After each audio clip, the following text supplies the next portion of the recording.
Okay mga kababayan, Chris Ulo po at welcome back po ulit dito sa ating YouTube channel.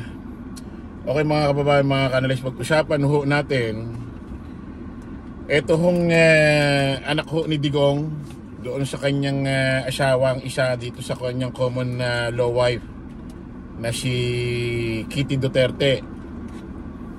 Si Kitty Duterte ho mga kababayan, sino ba naman ho hindi nakakilala rito, no? Ito yung bunsong anak ni Digong na puro tato.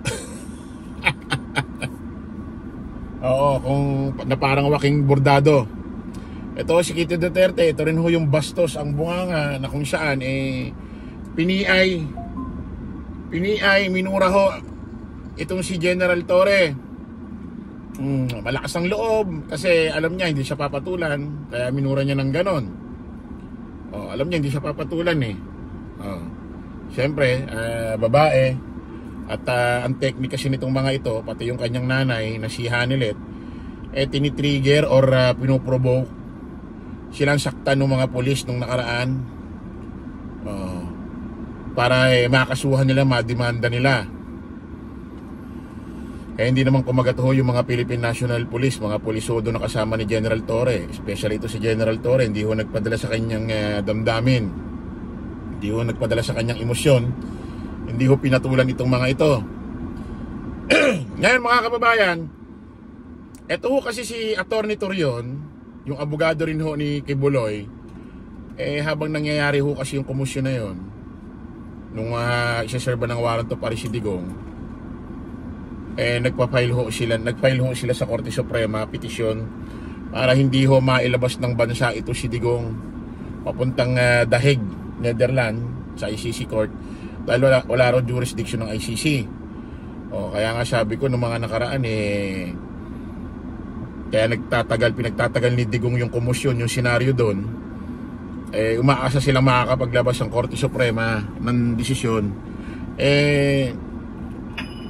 hanggang sa nilipad na ho si Digong nung private plane papuntang Dubai, papuntang The Hague, Netherlands, ICC Court. Wala hong inilabas. Kinabukasan na ho naglabas ang Korte Suprema, ang inilabas pang desisyon, hindi ho panig sa kanila, hindi ho sila kinatigan, hindi sila kinampihan. Para lumalabas legal yata lahat ng ginawa kay Digong. Ngayon ito si Kitty Duterte, ito si Baste at si VP Inday Sara Duterte na rin yata, no? Kung doon nagkakamali, sila yung tatlo. Nagfile ho ng petition, motion ho sa Korte Suprema na ito naman yung tatay nila maibalik dito sa Pilipinas. Sabi ko nga, kung sakasakali maglabas ang Korte Suprema na kinampihan sila or kinatigan sila na ibalik si Digong dito sa Pilipinas, paano pa may ibabalik yun? Paano pakikilalanin ng ICC Court yung labas ng korte na ibalik si Digong dito? Wala, di ba sabi niyo wala nang jurisdiction? Sabi niyo wala nang jurisdiction ng ICC rito. So paano pakikilalanin ng ICC yun? Di ba? Ngayon mga kababayan, ito nagsalita ho ito si Sik Boying Rimulya dito ho kay Kitty Duterte. Nagmamagaling. Akala mo may alam sa bata. Akala mo may alam sa batas ang putik. Play natin. I get a comment on that. It's pending before the Supreme Court. Umiwas nang magbigay ng komentaryo ang Department of Justice sa habeas corpus petitions ng mga anak ni dating Pangulong Rodrigo Duterte. Nagsumite ng sagot kahapon si Veronica Kitty Duterte sa comment ng Department of Justice sa kanilang petisyon. Muling iginiit ni Kitty na wala ng jurisdiksyon ang International Criminal Court o ICC sa Pilipinas, epektibo noong March 17, 2019. Dagdag pa nito, stop muna natin. Naniniwala raw ito si Kitty Duterte na wala na raw jurisdiction ang ICC Court dito sa Pilipinas since March 17, 2019. Alam mo ba, Kitty Duterte, ang kasaysayan bakit nawala ng jurisdiction ang ICC Court dito sa Pilipinas?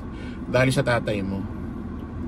Tinanggal niya ang jurisdiction ng ICC Court dito sa Pilipinas dahil sa tatay mo para maproteksyonan niya ang sarili niya. Kasi alam niya noong 2019 magsasampa ng kaso ng crimes against humanity itong si dating Senador Antonio Trillanes.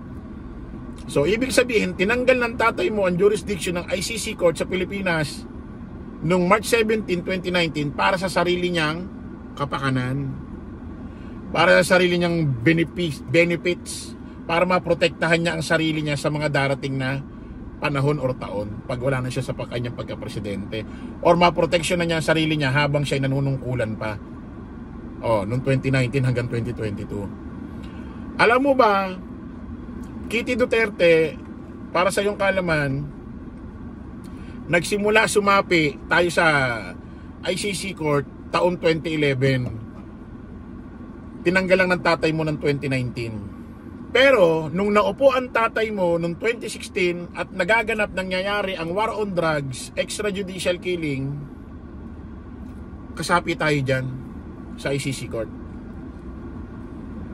Habang nangyayari yon, yung libo-libo ang namamatay, napakaraming minor de edad kabataang namamatay, pinapainan ng droga, pinapatay, inaaresto ng walang warrant of arrest, pinapatay kung saang sulok, dampot dito, dampot dun, dahil sa programa ng tatay mo.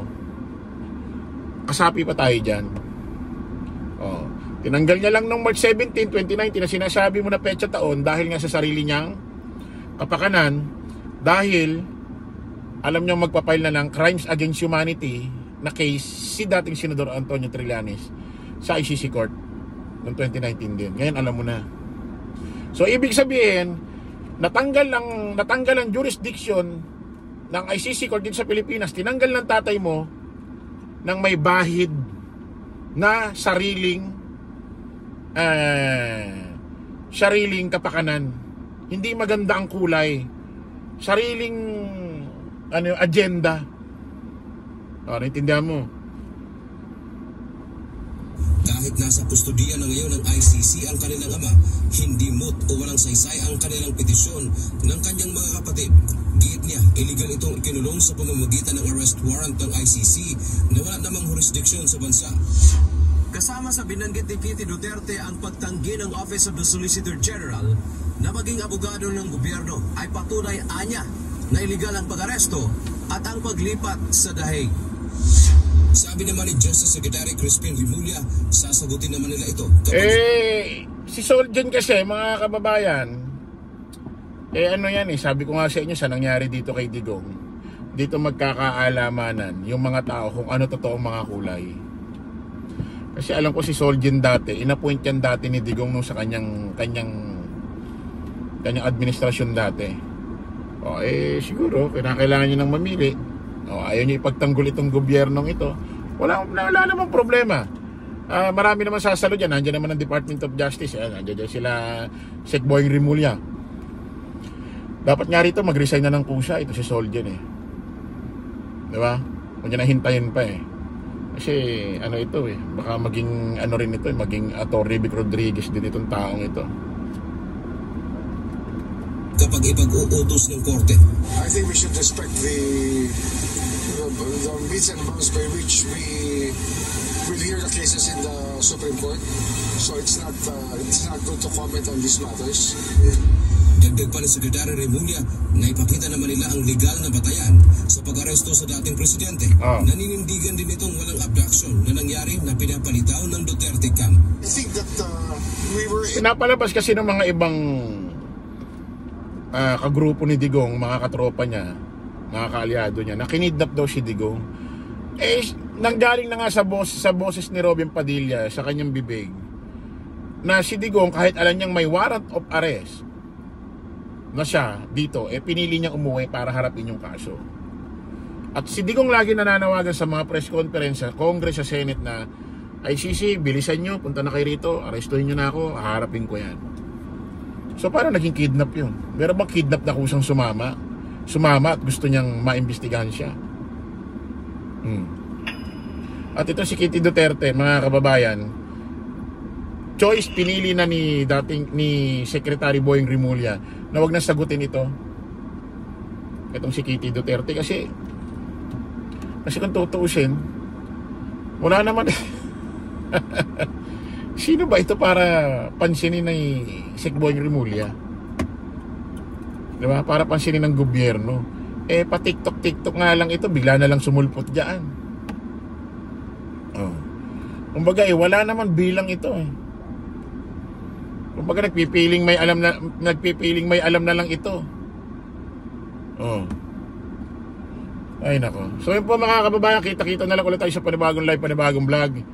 Paalam po, pansamantalangin yung lingkod, Dong Chris Ulo. Lagi natin tatandaan, don't follow the majority, follow the right way. Maraming salamat, kita-kits po tayo ulit. Bye bye po.